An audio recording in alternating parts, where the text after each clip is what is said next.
Ok, señores. Continuamos con la última parte de la unidad 2. Luego de terminar esta parte ya estamos listos para tomar el segundo parcial. Proceso digestivo en humanos. Para que se realice el proceso digestivo en los humanos se requiere del sistema digestivo. Este sistema de órganos consta de un tubo especializado denominado tubo digestivo y de glándulas digestivas anexas. El tubo digestivo comienza en la boca y termina en el ano. Como vemos en esta figura, comienza en la boca acá y termina en el ano aquí. Las glándulas digestivas localizadas fuera del tubo digestivo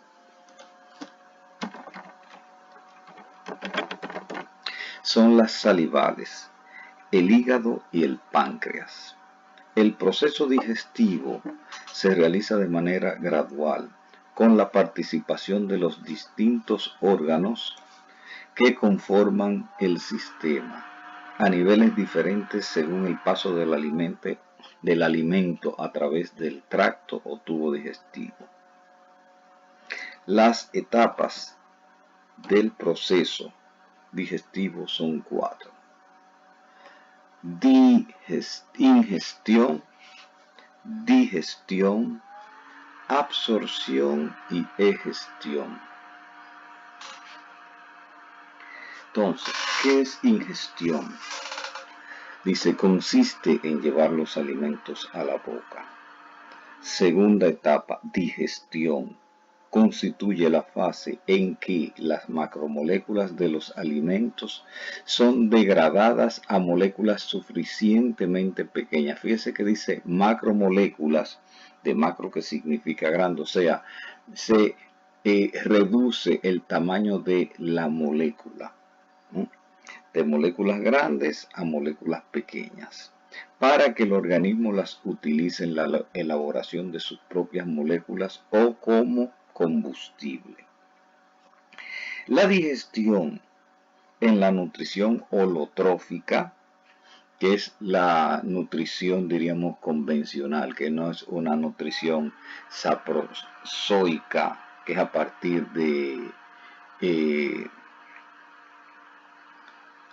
organismos en descomposición, o parásita, que es de un individuo que vive a expensas de otros, sino que diríamos, esta es la nutrición convencional. Se efectúa en 3 niveles. 1. Nivel vocal u oral. 2. Nivel gástrico o estomacal. Y 3. Nivel intestinal. Ok, seguimos con la siguiente etapa. Primero teníamos ingestión, luego digestión, ahora absorción. La absorción es el paso a la sangre de los productos de la digestión a través del epitelio intestinal. Y finalmente tenemos la última etapa, que es la egestión o eliminación, lo cual es la expulsión de los desechos propios del proceso digestivo luego que la absorción ha sido realizada. Entonces, regresamos acá al proceso de digestión. La etapa de digestión, que es la etapa 2, se puede separar en 3 subetapas. Subetapa 1, que es la digestión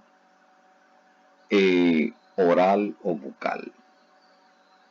Dice, con la llegada del alimento a la boca se inicia la transformación física y química de este a lo que denominamos digestión. En la boca los alimentos son triturados por los dientes y moldeados por la lengua. La presencia del alimento en la cavidad oral, o sea, en la boca, produce un reflejo nervioso que estimula la liberación de saliva, la cual es producida por las glándulas salivales. En los seres humanos, la producción diaria de saliva es de aproximadamente 1 litro. Si no sabemos lo que es 1 litro, Esto equivale a aproximadamente 6 vasitos cerveceros, lo cual es algo realmente notable. La saliva contiene mucina, por un lado, y amilasa salival, llamada también tialina, por otro. Las mucinas son proteínas de alto peso molecular. Su principal característica es su capacidad de formar geles, o sea, mucílagos, algo pegajoso, algo como la gelatina. La mucina, además de suavizar el alimento para su deglución, o sea, para que pueda ser ingerido, también protege la mucosa bucal, o sea, todo lo que es la pared interna de la boca, de quemaduras por alimentos calientes.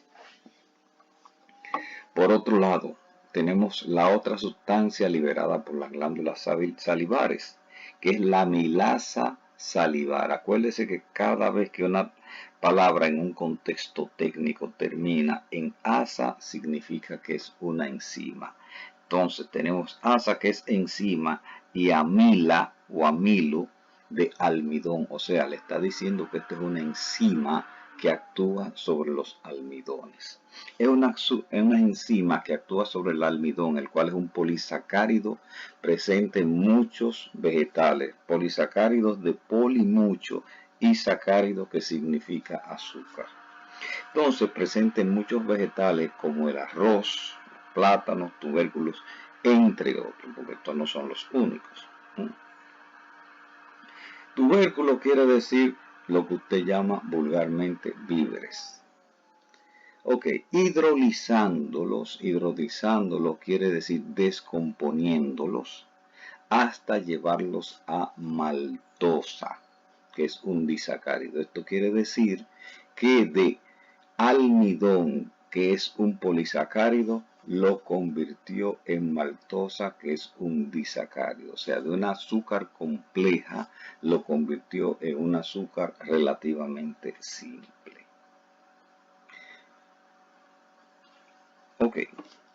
Durante la digestión oral, con ayuda de la lengua, se forma una masa de alimento semidigerido mojado por la saliva, llamada bolo alimenticio.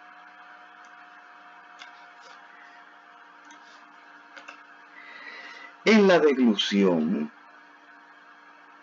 la lengua impulsa el bolo alimenticio hacia la faringe, o sea, lo que uno llama vulgarmente garganta, el cual continúa hacia el esófago. El bolo desciende a través del esófago hasta llegar al estómago. Este movimiento es ayudado por contracciones musculares en forma de onda, y estas contracciones se denominan peristaltismo. Entonces, si miramos de nuevo la figura, tenemos acá, aunque no está representado, las glándulas salivares. El alimento se convierte en bolo y va bajando hasta el esófago, y del esófago a llegar finalmente al estómago. Entonces, entramos en la siguiente fase de digestión, llamada digestión gástrica o estomacal. El estómago es un órgano que está situado en la cavidad abdominal, debajo del diafragma. Cuando el estómago se dilata, puede almacenar hasta 2 litros de comida y líquido. Las paredes del estómago están tapizadas, o sea, recubiertas. Tapizada significa recubiertas por glándulas gástricas, que segregan de 400 a 800 mililitros de jugo gástrico. 800 mililitros vendrían siendo como 5 vasitos cerveceros, para que tengamos una idea. La acción del jugo gástrico convierte al bolo alimenticio en un caldo rico en nutrientes llamado quimo, el cual tiene un pH ácido, lo cual es lógico, porque el jugo gástrico está formado por ácido clorhídrico. Mire cómo lo dice acá, el jugo gástrico contiene agua, ácido clorhídrico, pepsinógeno y moco. Recuérdense de un acápite anterior en donde habíamos dicho que el jugo gástrico, su pH era de 1 a 2, lo cual es un pH muy bajo, similar al ácido de baterías, que es ácido sulfúrico. El pepsinógeno es una forma inactiva de enzima y como su nombre se lo está indicando, pepsina actúa sobre proteínas. Cuando ésta se pone en contacto con el ácido clorhídrico, se convierte en pepsina, que es una enzima proteolítica. ¿Qué significa proteolítica? De lítica, de lisis o litis, que significa destrucción, y proteína, o sea que destruye o trabaja sobre proteínas. Entonces es una enzima proteolítica que está en el estómago. El pH en el estómago, ya lo habíamos dicho, oscila entre 1 y 2, que es altamente ácido, facilitando que la pepsina pueda actuar sobre las proteínas, hidrolizándolas hasta reducirlas a péptidos, que son cadenas de aminoácidos. Para la liberación del jugo gástrico interviene una hormona llamada gastrina, estimulando las glándulas localizadas en las paredes del estómago. La actividad digestiva de los componentes del jugo gástrico es facilitada por las contracciones producidas por los músculos del estómago. Entonces tenemos dos contracciones. Una contracción que es a nivel del esófago, que eso se llama peristaltismo, y esta contracción a nivel de los músculos del estómago, que también sigue empujando lo que era anteriormente el bolo alimenticio, ahora denominado quimo, porque ha sufrido el efecto del jugo gástrico y lo empuja hacia el intestino. Entonces justamente vamos para allá, a la digestión intestinal. Dice, terminada la digestión gástrica, el resultado, que es el quimo, pasa al intestino delgado a través del píloro. El píloro es una válvula que controla el paso del alimento del estómago hacia el intestino, iniciándose así la digestión intestinal. El intestino delgado tiene una longitud de más de 6 metros. Esto quiere decir aproximadamente 3 veces el tamaño de uno mismo en longitud, y es la parte más larga del tubo digestivo. Este tubo se divide en 3 zonas: duodeno, yeyuno e ileón. En la digestión intestinal participan 2 glándulas de gran importancia, que son el hígado y el páncreas. Estas glándulas producen sustancias que se vierten al intestino para facilitar la digestión. Por un lado, el hígado produce la bilis y el páncreas el jugo pancreático. En el epitelio del intestino se localizan las glándulas intestinales, las cuales segregan el jugo intestinal, que contiene varias enzimas. Entre las enzimas del jugo intestinal figuran las disacarasas, que como su nombre lo indica, va a actuar sobre disacáridos para llevarlos o degradarlos a monosacáridos. Estas disacarasas son: 1. La maltasa, que degrada la maltosa a glucosa. la sacarasa que degrada la sacarosa en glucosa y fructosa, y la lactasa que degrada la lactosa en glucosa y galactosa. Todos estos, glucosa, fructosa y galactosa, son monosacáridos.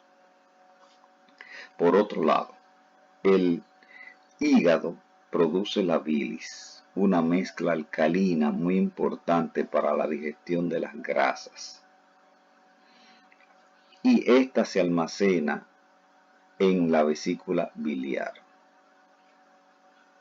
La bilis contiene sales y pigmentos, las cuales emulsifican las grasas. ¿Qué significa emulsificar? Emulsificar es formar una emulsión. ¿Y qué es una emulsión?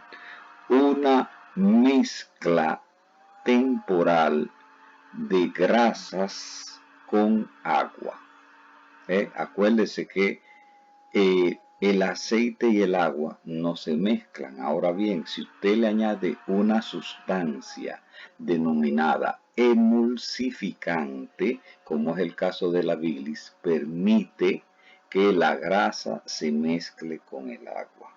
Y esto es de extremada importancia porque si no tuviéramos bilis, las grasas no pudieran ser absorbidas. Porque básicamente la absorción intestinal es para partículas de naturaleza acuosa. Entonces las grasas no pudieran penetrar. Entonces, al emulsificarse, sí pueden penetrar y pueden ser absorbidas a través de la mucosa intestinal. El páncreas secreta el jugo pancreático, el cual contiene todas estas sustancias. Por un lado, bicarbonato de sodio, que neutraliza la acidez del quimo procedente del estómago. Esto es importante porque las enzimas que trabajan a nivel intestinal son distintas de las enzimas que trabajan a nivel gástrico. Las enzimas que trabajan a nivel gástrico necesitan un pH ácido. Sin embargo, las enzimas que trabajan a nivel intestinal no trabajan a un nivel ácido, sino más bien neutro o ligeramente alcalino. Y por ende, la razón de ser de esta sustancia, el bicarbonato de sodio, es neutralizar la acidez del quimo y permitir entonces que todas estas enzimas puedan funcionar. Entonces, ¿qué enzimas son estas? Por un lado, la amilasa pancreática, que trabaja sobre el almidón y lo lleva a maltosa. Por otro lado, la lipasa pancreática, que degrada o hidroliza las grasas y lo lleva a sus componentes originales, que son ácidos grasos y glicerina. Por otro lado, la tripsina, que es una proteasa, o sea, una enzima que trabaja sobre proteínas y las degrada hasta nivel de péptidos. La quimotripsina es otra proteasa que también hidroliza proteínas hasta péptidos. Las aminopeptidasas, que degradan los péptidos generados tanto por la tripsina como por la quimotripsina, y los convierte en aminoácidos, que son los componentes originales de las proteínas. Entonces fíjese que en el caso de las proteínas no hay un brinco directo de proteína hasta aminoácidos, sino que hay un paso intermedio de conversión de proteínas a péptidos y luego de péptidos hasta aminoácidos. Y en esta reacción intervienen tres enzimas: la tripsina, la quimotripsina y las aminopeptidasas. Y por otro lado, finalmente están las nucleasas, que degradan los ácidos nucleicos hasta nucleótidos. Dice, con la llegada de las grasas al intestino, la vesícula biliar libera bilis hasta la región inicial de este, llamada duodeno. Las sales biliares actúan como emulsificadoras, ya lo habíamos dicho, paso previo para la digestión de dichas grasas. La emulsificación es un proceso físico que divide las grasas en pequeñas gotas, a fin de hacer más fácil la acción de las lipasas, porque la emulsificación es convertir las grasas en gotas casi microscópicas de manera que puedan intermezclarse con el agua. Una vez emulsificadas las grasas, estas pueden recibir la acción de la lipasa del jugo pancreático, que las degrada a ácidos grasos y glicerina. Glicerina es glicerol, son sinónimos estas dos palabras. Las proteínas son los nutrientes que entran de último al duodeno. A su llegada, las proteasas tripsina y quimotripsina actúan hidrolizándolas en péptidos. Ya lo habíamos dicho esto. Recordemos que la digestión de los carbohidratos se inicia en la boca. Esto es todo una recapitulación. Dice, la digestión de los carbohidratos se inicia en la boca por la acción de la amilasa salival.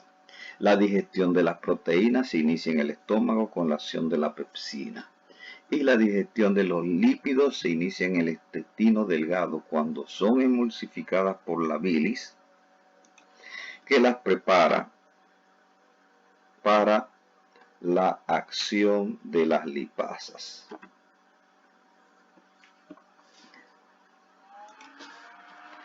Entonces pasamos a la siguiente etapa, la etapa de absorción. Fíjense que habíamos visto por un lado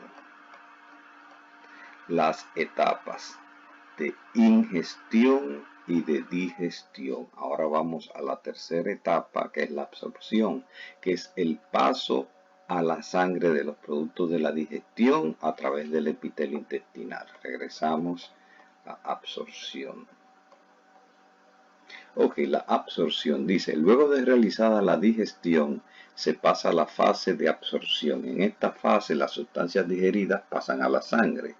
La absorción se realiza a 3 niveles. Nivel 1, a nivel estomacal. En el estómago se absorben cierta cantidad de aguas, azúcares simples como los monosacáridos, sales, alcohol. Por eso si usted bebe o si usted no está acostumbrado a beber y toma alcohol, puede rápidamente ahomarse, emborracharse, porque no tiene que llegar al intestino, sino sencillamente cuando el alcohol llega al estómago, el alcohol es absorbido. Okay. Algunos fármacos, que son fármacos, medicinas, por ejemplo antibióticos y venenos también. Por eso, cuando una persona toma un veneno, a veces con fines suicidas, si los médicos se les da la opción o la oportunidad de actuar rápido, pueden hacer un procedimiento que se llama lavado estomacal para impedir que el veneno sea absorbido por el estómago. ¿Okay? Bien, entonces decíamos que en el estómago se absorben todas estas sustancias porque están formadas de moléculas muy pequeñas que pueden atravesar las paredes del estómago. Si el tamaño de la molécula es muy grande, ya entonces no pueden ser absorbidas a nivel estomacal y tienen que ser absorbidas en el próximo nivel, que es a nivel del intestino delgado. Dice, absorción a nivel del intestino delgado. Aquí las sustancias pasan a la superficie interna del epitelio intestinal. Esta superficie está recubierta por células con unas adaptaciones denominadas vellosidades, vellosidades intestinales.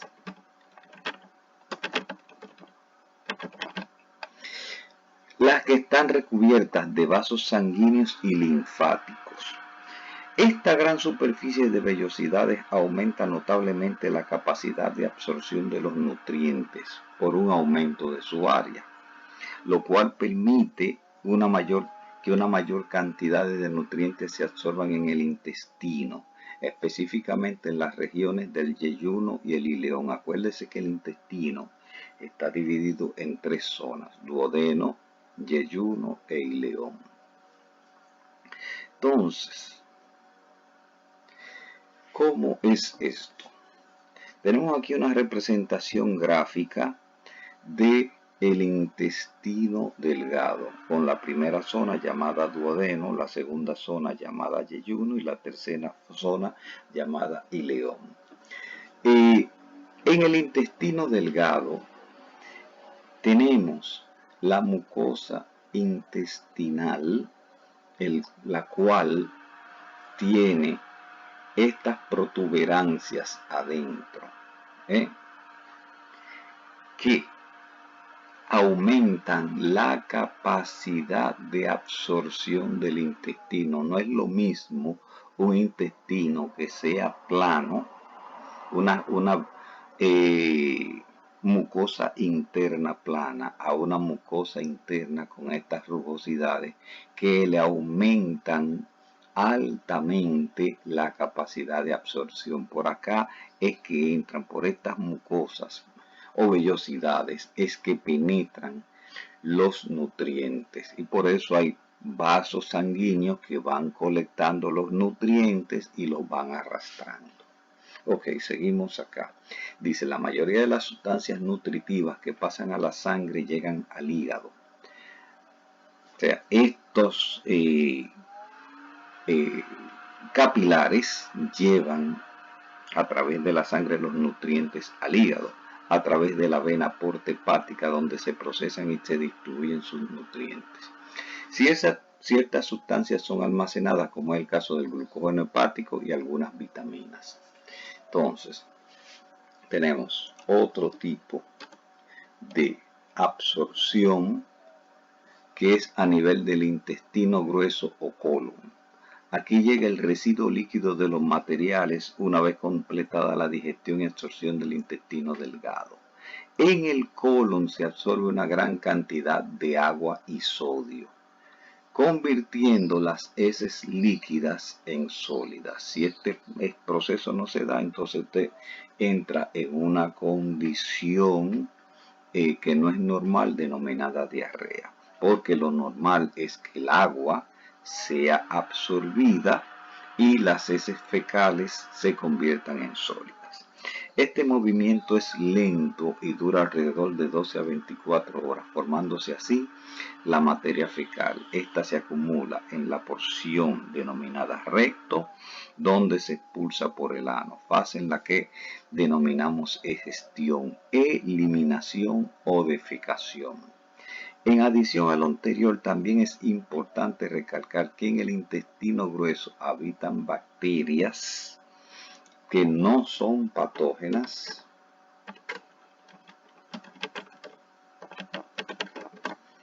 que producen vitamina K y algunas del complejo B.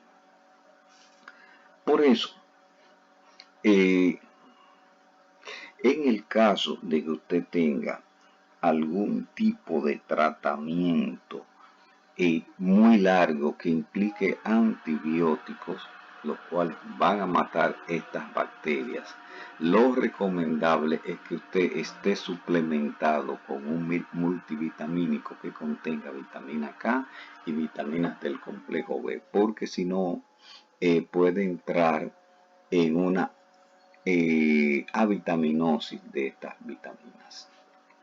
Ok, de aquí nos movemos al tema 4. Dejamos fuera ya la digestión y nos vamos a digestión y absorción, y nos vamos al tema de obtención de energía, el proceso de respiración. Nos vamos con las generalidades de la respiración. Dice, la respiración es el proceso por el cual los seres vivos degradan moléculas orgánicas, que son carbohidratos o grasas, que proporcionan los alimentos para obtener energía biológicamente utilizable en forma de adenosín trifosfato, que es el ATP. La respiración es la vía principal del catabolismo celular. Recuérdese que la palabra catabolismo significa degradación. El principal sustrato orgánico utilizado por las células para la producción de ATP es la glucosa. Esquemáticamente, la molécula de ATP puede representarse de la siguiente manera. De A, que es adenosín, que es una mezcla de adenina y ribosa, y P, que es el grupo fosfato. Recuérdense que es adenosín trifosfato, y por ende van a haber 3 moléculas de fosfato, una molécula de adenosín y 3 moléculas de fosfato. Y las líneas curvas de la figura representan enlaces de alta energía, que son estas líneas que están acá. Cuando una enzima separa el grupo fosfato terminal de una molécula de ATP convirtiéndose en ADP, esta se degrada y libera energía útil. Por lo tanto, el ATP es un portador valioso de energía química que la célula puede usar con facilidad, principalmente en trabajo mecánico como en la contracción muscular, como es correr, caminar y nadar, en trabajo eléctrico, que es la conducción del impulso nervioso, y en trabajo de síntesis, o sea, de fabricación, que es la elaboración de compuestos orgánicos necesarios para la célula. De ahí nos vamos a las etapas de este proceso. El proceso de respiración en su sentido más amplio consta de 3 etapas, que son respiración externa o intercambio de gases, transporte de gases y respiración celular. Nos vamos con lo que es la respiración externa, que es el intercambio de gases. Es el intercambio de gases con el ambiente externo y consiste en inhalar oxígeno y expulsar dióxido de carbono. Este es un proceso esencial para la respiración y la bioenergética. Se denomina respiración externa porque el oxígeno se obtiene del ambiente externo y el dióxido de carbono, que viene del medio ambiente interno,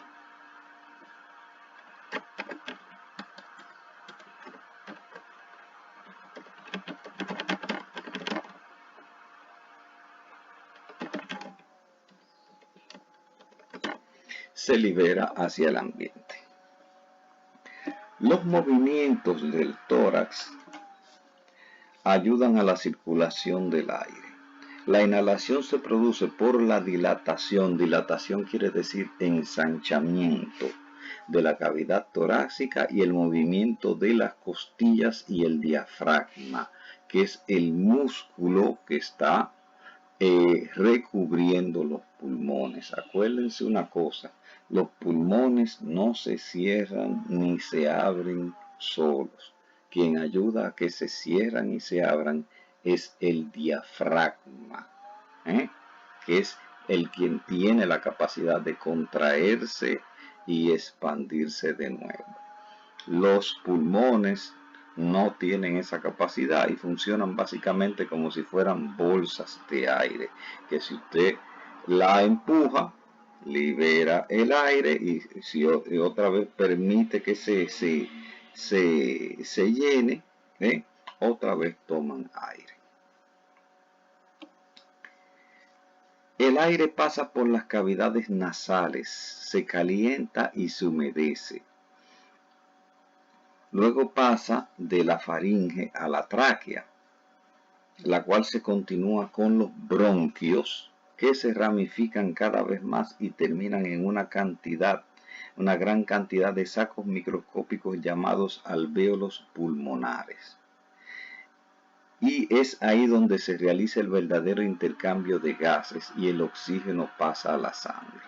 Entonces, ¿qué decíamos? Que dentro del pulmón tenemos estas estructuras casi microscópicas denominadas alvéolos pulmonares, donde el oxígeno que entra a los pulmones pasa a los capilares y de ahí es conducido por la sangre. Y por el mismo motivo, el dióxido de carbono que viene producido por todo el cuerpo luego de que se da una respiración celular en todas las células del cuerpo, todo ese dióxido de carbono producido ingresa también a los alvéolos pulmonares para ser expulsado por la nariz. Esto tiene una importancia muy grande y ahora mismo con el problema del COVID-19 se ha descubierto que este virus provoca una inflamación de esta estructura. Al inflamarse los alvéolos, estos se engrosan, se ensanchan, se ponen gruesos y por ende la transferencia de oxígeno hacia el cuerpo y la transferencia de dióxido de carbono hacia afuera del cuerpo no se logra, y el individuo va muriendo por muerte celular. Por eso es extremadamente importante que en caso de un individuo enfermarse con COVID-19 sea suplementado con fármacos de tipo antiinflamatorio, que tengan efecto antiinflamatorio, porque esto es uno de los primeros de las primeras cosas que pasan cuando el virus ataca el cuerpo. Produce una inflamación de los alvéolos que tiene consecuencias funestas. Ok. Entonces, el ser humano, al igual que muchos otros animales terrestres, intercambia los gases por medio de los pulmones. Esta es la respiración pulmonar. Por otro lado, los organismos acuáticos, como los peces, respiran por medio de branquias, que es la respiración braquial, mientras que los insectos y los arácnidos son las arañas y las escorpiones, intercambian gases por medio de tráqueas, que es lo que se llama respiración traqueal. Todas estas son estructuras de intercambio gaseoso, tanto los pulmones como las branquias como las tráqueas. La única función de esto es permitir el ingreso del oxígeno hacia el cuerpo y permitir la liberación de dióxido de carbono hacia el medio externo. Okay. Al entrar el oxígeno a los pulmones, o sea, en la fase de inhalación, se combina con la hemoglobina de la sangre, el cual está contenido en los glóbulos rojos, formando un compuesto llamado oxihemoglobina, el cual es transportado en la sangre hacia los tejidos, en donde pasa a cada una de las células. Tenemos acá una representación gráfica de este proceso. Dice, el oxígeno que está en los pulmones se mezcla con la hemoglobina y forma oxihemoglobina. Y esta oxihemoglobina es la que es capaz de llevar a nivel de sangre el oxígeno. Cuando las células captan la oxihemoglobina, separan el oxígeno y le ingresan hacia dentro de ella, quedando de nuevo la hemoglobina libre para mezclarse de nuevo, va de nuevo de regreso hacia los pulmones y allá capta de nuevo más oxígeno. Acuérdense que la hemoglobina en los mamíferos no está suelta, sino que está contenida dentro de los glóbulos rojos. Hay otros organismos más inferiores, como son las lombrices de tierra, que tienen la hemoglobina libre, pero nosotros no la tenemos así.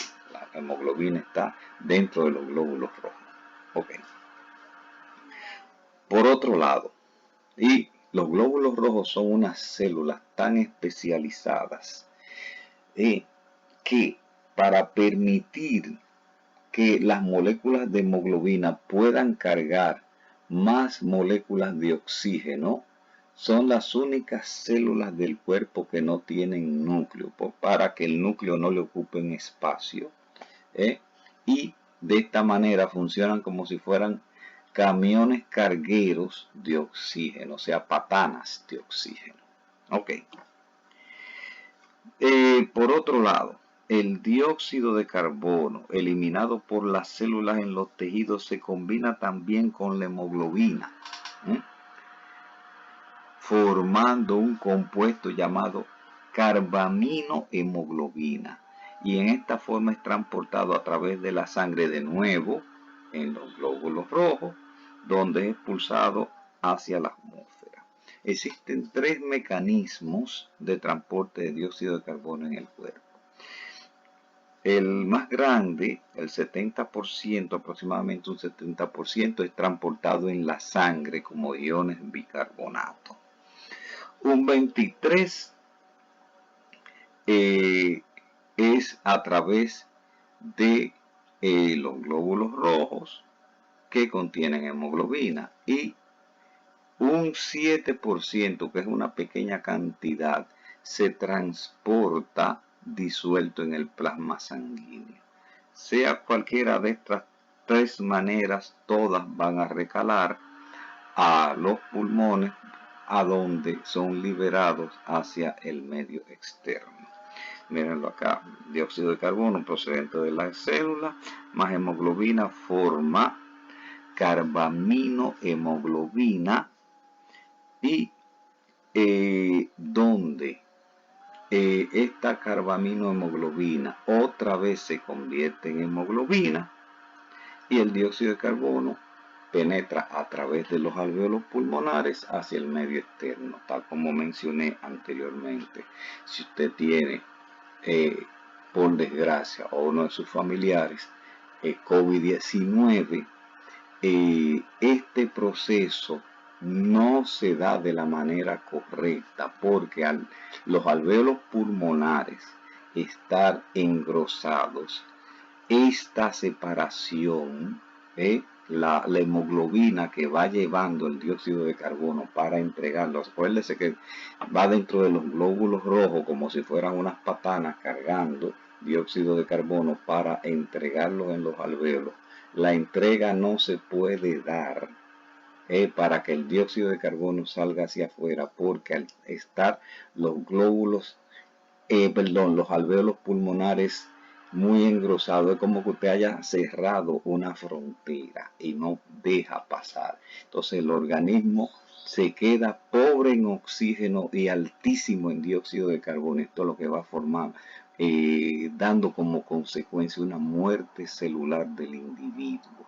O sea, un COVID-19 no es una gripe, es algo más serio. Tengamos esto en cuenta, señores. Ok, el dióxido de carbono se combina con el agua para formar ácido carbónico. Esta reacción es catalizada en los glóbulos rojos por la enzima anidrasa carbónica. El ácido carbono se disocia quiere decir se separa, para formar iones de hidrógeno y iones bicarbonato. De acuerdo a la siguiente ecuación o reacción, tenemos dióxido de carbono que se mezcla con agua y forma ácido carbónico. Y esto es una ecuación, las reacciones es como la contabilidad. Aquí no puede sobrar ni faltar nada. Fíjense que tenemos 2 átomos de hidrógeno, aquí están 2 átomos de hidrógeno, tenemos un átomo de carbono, tenemos otro átomo de carbono de este lado, y tenemos 2 átomos de oxígeno y otro átomo de oxígeno que van a formar 3, que son estos 3 que están acá. Eso es lo que se llama un balance de materia. Ok, esto da como consecuencia ion de hidrógeno por un lado y ion carbonato por otro, cuando esto se separa.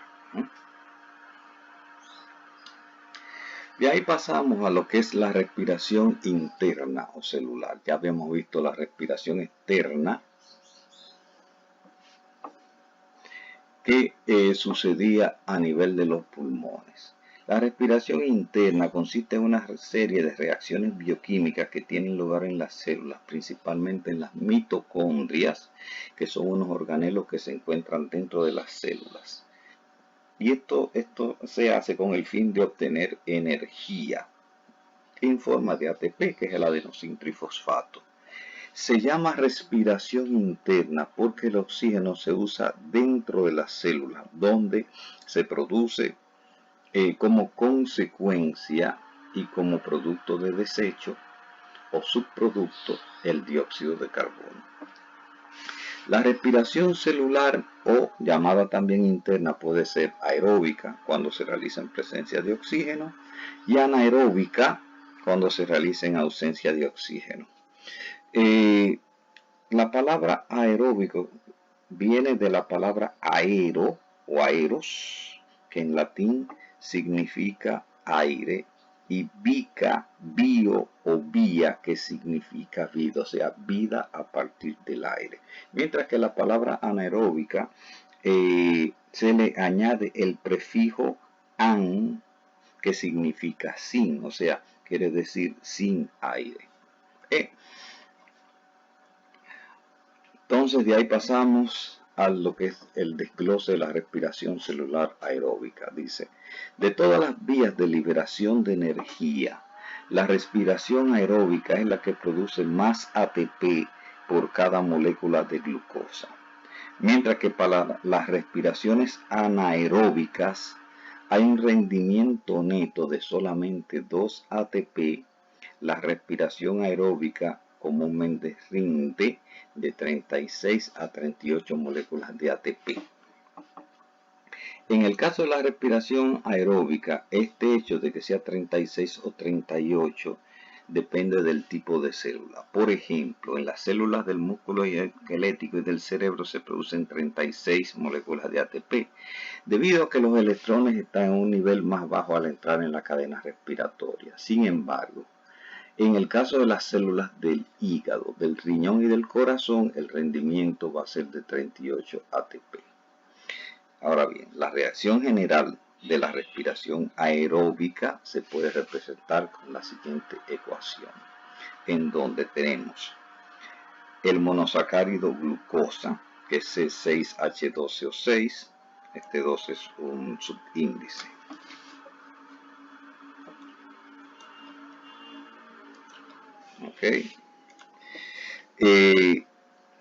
Más 6 moléculas de oxígeno, y en presencia de enzimas respiratorias que están en las mitocondrias se producen 6 moléculas de dióxido de carbono, que es un subproducto. En realidad, lo más importante aquí son las 36 moléculas de ATP, que es la energía, y luego como subproductos tenemos 6 moléculas de dióxido de carbono y 6 moléculas de agua.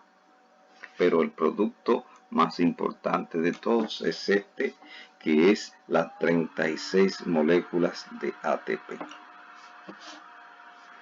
Vamos a ponerlo, si cabe acá, exactamente. Negrita y subrayado. Ok. La respiración celular se realiza en 3 etapas metabólicas con la participación de enzimas. Y estas 3 etapas metabólicas son las siguientes. 1. Glucólisis de glucosa y lisis destrucción. Destrucción de glucosa. Y fíjese cómo se define. Es precisamente la degradación parcial de la glucosa en ausencia de oxígeno, aunque el proceso es aeróbico, la glucólisis es anaeróbica. y en consecuencia se transforma en un compuesto llamado ácido pirúvico y se obtienen de este proceso de glucólisis 2 ATP. Entonces la representación gráfica es glucosa sin oxígeno o ausencia de oxígeno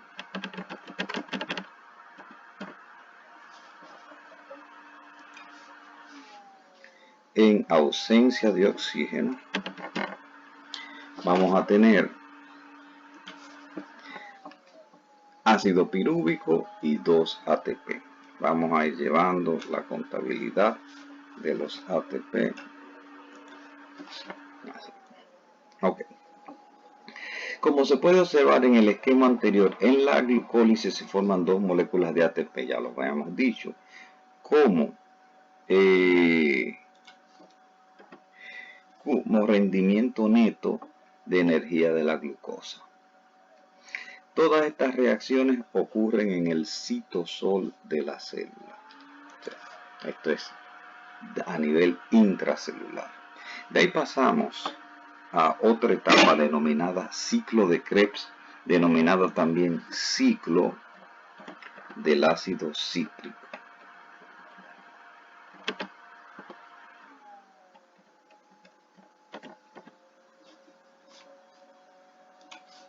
Cualquiera de los dos nombres es válido. Durante este ciclo se completa la oxidación de las moléculas orgánicas provenientes del ciclo anterior. ¿Y cuál es el ciclo anterior? La glucólisis.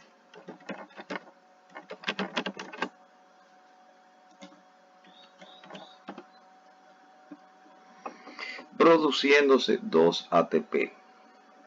Esto quiere decir que tenemos 2 de la glucólisis y 2 ahora del ciclo de Krebs. En esta etapa, el ácido pirúvico que proviene de la etapa anterior, o sea, de la glucólisis, fíjense que teníamos aquí ácido pirúvico, de la glucólisis, este ácido pirúvico, en presencia de oxígeno, ahora es en presencia de oxígeno, se convierte en un compuesto llamado acetilcoenzima A, que usted lo puede encontrar abreviado con el nombre de acetil-CoA, que enlaza la etapa anterior, que es la glucólisis, con esta etapa, que es el ciclo de Krebs.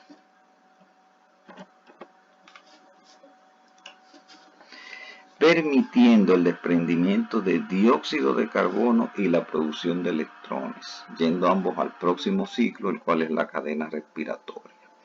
Entonces, una representación gráfica ultra simplificada es donde tenemos ácido pirúvico más oxígeno, tendríamos acetilcoenzima A más dióxido de carbono más electrones. Esto es algo ultra simplificado, porque en realidad no sucede así. En realidad, el ciclo de Krebs es una cadena de reacciones bastante compleja, pero que puede representarse de la siguiente manera simplificada. Si usted se va al internet, va a encontrar unas cadenas larguísimas, unos ciclos larguísimos, que uno de los más sencillos, donde de nuevo le dice que el acetilcoenzima A entra y sale dióxido de carbono. Ok, de ahí nos vamos a la tercera etapa de la respiración aeróbica. Y esta tercera etapa se denomina cadena respiratoria. Esta es una cadena transportadora de los electrones producidos en el ciclo de Krebs, en la que participan sustancias denominadas coenzimas, que facilitan la acción enzimática. Estas corresponden a moléculas orgánicas llamadas nucleótidos.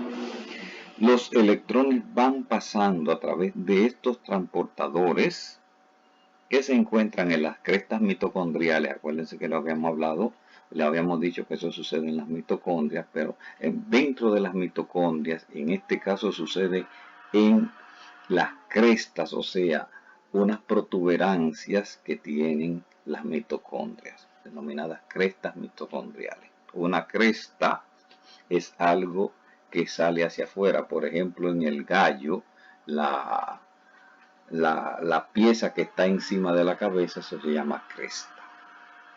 Ok, la mayor parte de los transportadores de electrones son proteínas llamadas de manera general citocromos. De cito, que significa célula, y cromo, que significa color. O sea que son elementos coloreados que están dentro de la célula. En este proceso está el oxígeno, que se comporta como aceptor de electrones. En los llamados nucleótidos hay hidrógeno que al liberarse se une al oxígeno para finalmente formar agua. A medida que los electrones con un alto nivel de energía se mueven en la cadena respiratoria, vamos a ponerlo acá,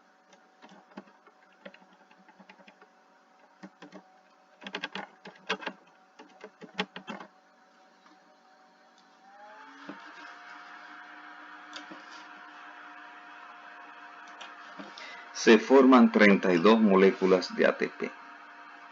Entonces, tenemos 32 acá, más 2 de la glucólisis, más 2 del ciclo de Krebs, eso le va a dar 36. Lo vamos a ver en un momentito de esta sumatoria. Los electrones y el hidrógeno, que al principio estaban asociados al NADH y al FDH, se unen finalmente al oxígeno y se forma agua.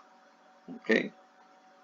En 3 puntos de la cadena se produce energía que a través de la fosforilación oxidativa y a partir del adenosín difosfato más fósforo inorgánico se produce ATP. Porque usted tiene aquí ADP, que es adenosín difosfato, pero si usted le añade un otro fosfato se va a convertir en adenosín trifosfato.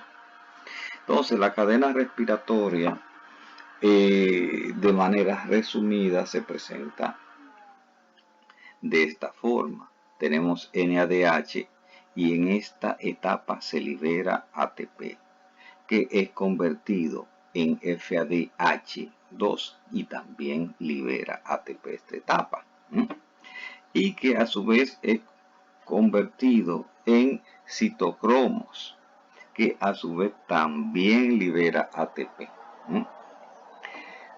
Y este citocromo es convertido en oxígeno más agua más 32 ATP, que como en la vez anterior lo vamos a poner negrita subrayada. Okay. Bien, si sumamos las 32 moléculas de ATP que se producen en la cadena respiratoria más los 2 ATP del ciclo de Krebs más los 2 ATP de la glucólisis, vamos a tener un total de 36 moléculas de ATP por cada molécula de glucosa. Ok. Esto puede ser visto en la siguiente ecuación, que ya la hemos visto anteriormente. Tenemos la glucosa en presencia de oxígeno y en presencia de enzimas. Esto nos va a dar nuestras 36 moléculas de ATP, más como productos secundarios o subproductos vamos a tener 6 moléculas de dióxido de carbono y 6 moléculas de agua. Ok, de ahí nos movemos a la respiración anaeróbica y con esto vamos terminando. Este tipo de respiración tiene como ventaja el hecho de que no requiere la presencia de oxígeno, aunque produce menos ATP que la respiración aeróbica. Claro, da como ventaja que no requiere oxígeno, pero tiene como desventaja que produce mucho menos ATP. Dentro, en realidad, solamente produce 2 ATP, produce menos ATP. Vamos a poner aquí solamente 2 ATP.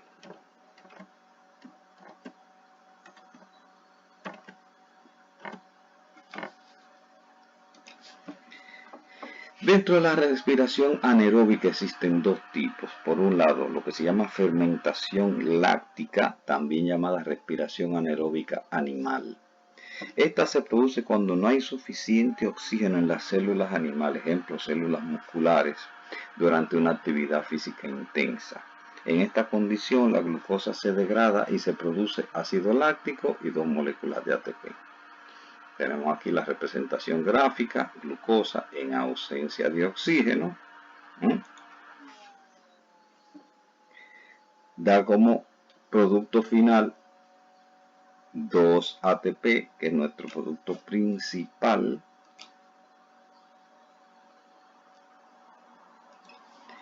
Y como un subproducto, ácido láctico. El ácido láctico producido se acumula en el músculo, produciendo fatiga muscular y sensación de ardor y dolor. Ahora bien, este ácido láctico producido, aunque es un subproducto a nivel celular, se ha encontrado que puede ser utilizado a nivel industrial, lo cual ya se ha hecho desde antaño, desde los tiempos de los egipcios. Esto se está haciendo, aunque ellos no conocían la reacción química, sencillamente sabían que se daba algo. No sabían que eso se llamaba ácido láctico tampoco, pero sí veían la consecuencia de la presencia del ácido láctico. Ok, dice, también este tipo de respiración es llevado a cabo por algunos microorganismos, como son las bacterias ácido láctico, denominándose este proceso fermentación láctica. La fermentación láctica es importante en la producción de muchos alimentos lácteos, como son la boruga, el yogur y la mayoría de los quesos. De hecho, la primera etapa, si usted toma leche, la mezcla con bacterias, que son bacterias ácido lácticas, vamos a ponerlo aquí, no son cualquier tipo de bacterias, sino bacterias ácido lácticas. Y en ausencia de oxígeno le va a dar como consecuencia que la leche, como usted diría vulgarmente, se corte. Ese corte es lo que usted conoce con el nombre de boruga. Ahora bien, que es un producto que no todo el mundo puede aceptar porque tiene un olor muy agrio, muy acre, producto, consecuencia precisamente del ácido láctico, y un sabor no muy agradable. Ahora bien, si usted toma esta boruga y le hace un proceso industrial endulzándola, por un lado añadiéndole azúcar, añadiéndole saborizantes, reduciéndole el pH para que no tenga un sabor tan ácido, entonces usted la convierte en algo mucho más agradable, que tiene las mismas propiedades nutricionales de la boruga, pero que recibe el nombre de yogur. Entonces el yogur viene siendo una boruga modificada para que sea más asequible al público en general, porque no todo el mundo tiene el estómago para ingerir boruga. Ok, otra consecuencia de la respiración anaeróbica es lo que llamamos fermentación alcohólica, que es una respiración anaeróbica vegetal. Dice, es aquella en la cual ciertos microorganismos pertenecientes al reino vegetal, como son las levaduras son en realidad hongos, pero son hongos microscópicos.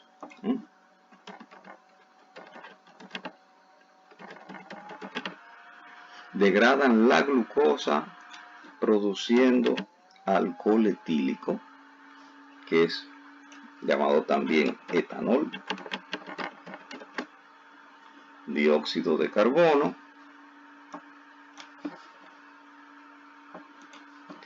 y dos moléculas de ATP. Entonces,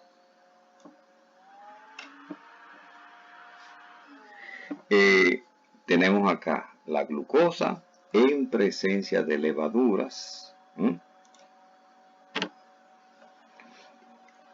sin que haya oxígeno, va a producir de nuevo desde el punto de vista celular, el producto más importante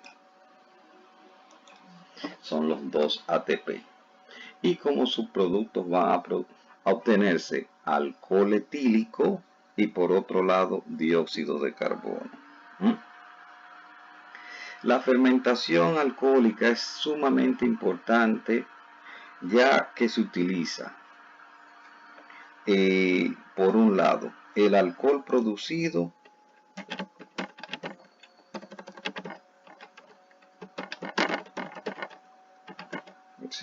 para las industrias alcohólicas. Entonces tenemos por este lado este alcohol etílico, lo utilizan las industrias fermentativas o alcohólicas para la producción de todas las bebidas alcohólicas conocidas, sean fermentadas como los vinos, incluyendo, vamos a ponerlo acá, incluyendo algo que usted conoce que es el Mavi.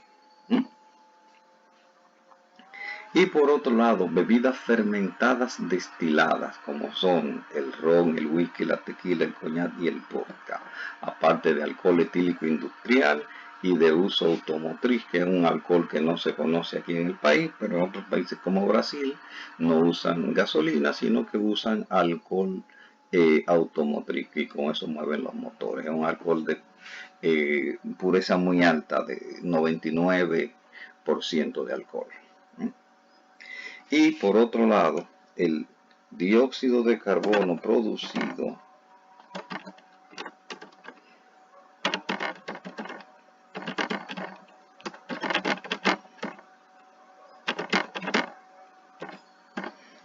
entonces el dióxido de carbono producido, que es el otro subproducto, pues tenemos alcohol etílico para las industrias licoreras. Vamos a poner no alcohólicas, licoreras acá.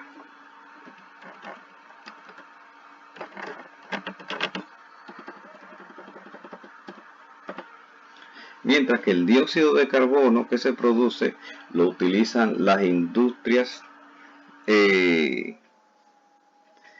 panaderas y reposteras para que la masa del pan se eleve y la repostera para que la masa de los bizcochos se eleve, porque ese gas que se produce es lo que hace que las masas de estos dos productos sean esponjosos. Vamos a poner para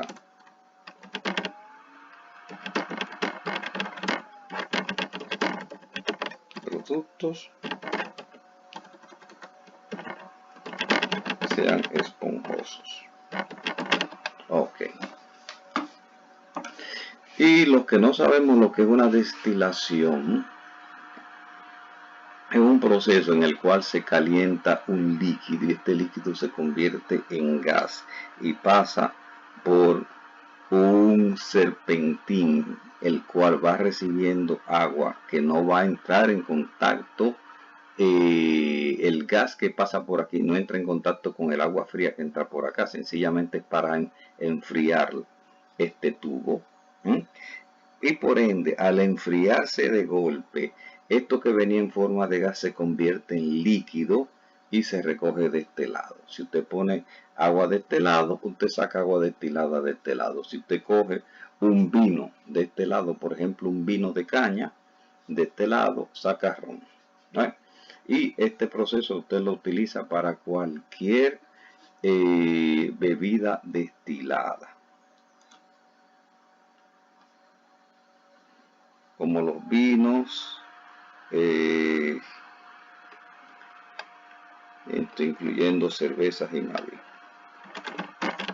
Voy a ponerlo acá.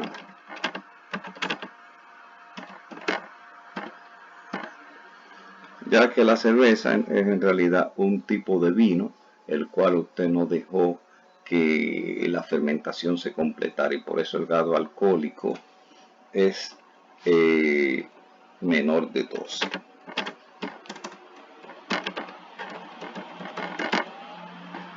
Igual o menor a 12.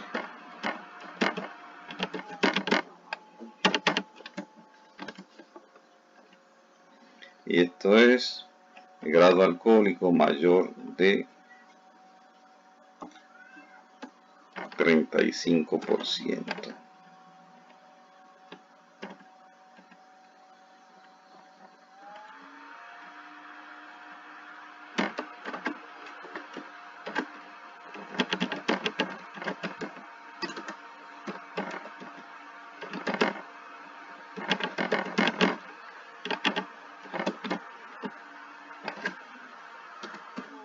Ok.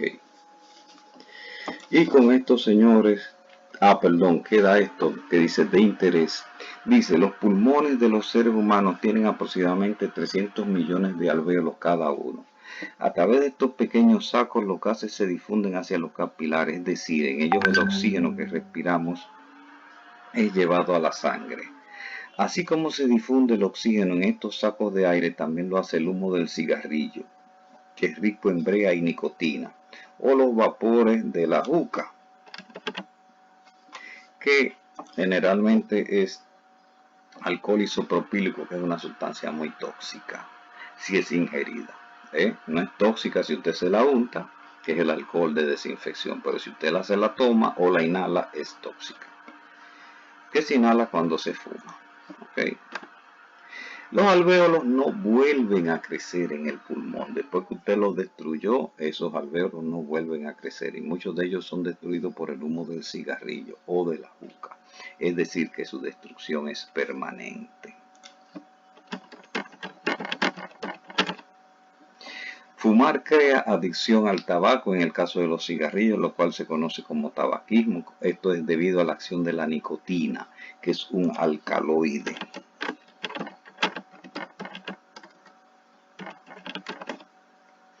Que es uno de sus componentes principales.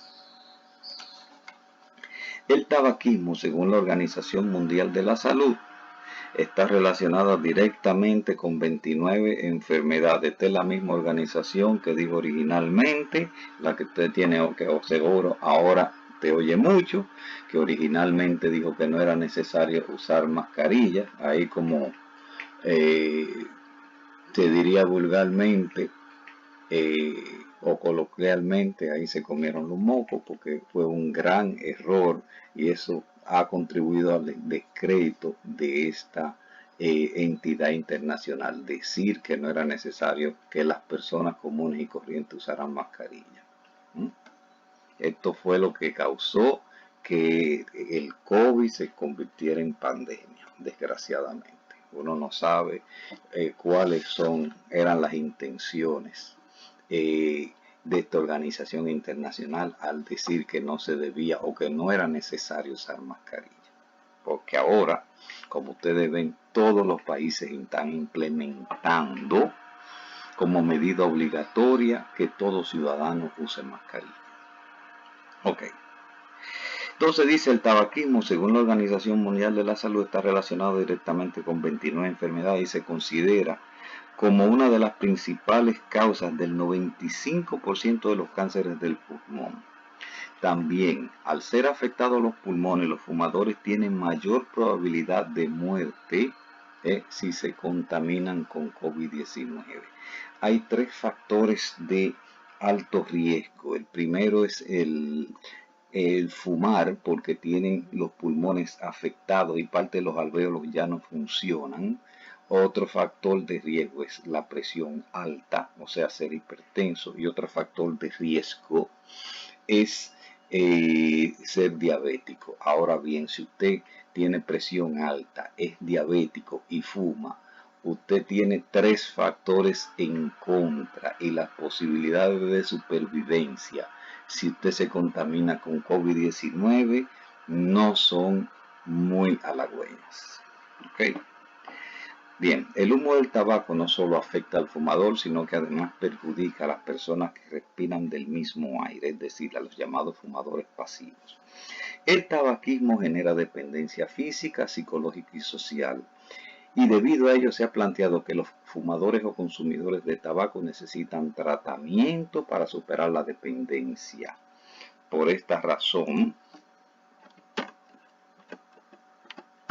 Muchos investigadores consideran el tabaquismo como una enfermedad. Y ahora sí, terminamos el último acápite de la unidad 2, lo cual ya nos deja listos para tomar el segundo parcial.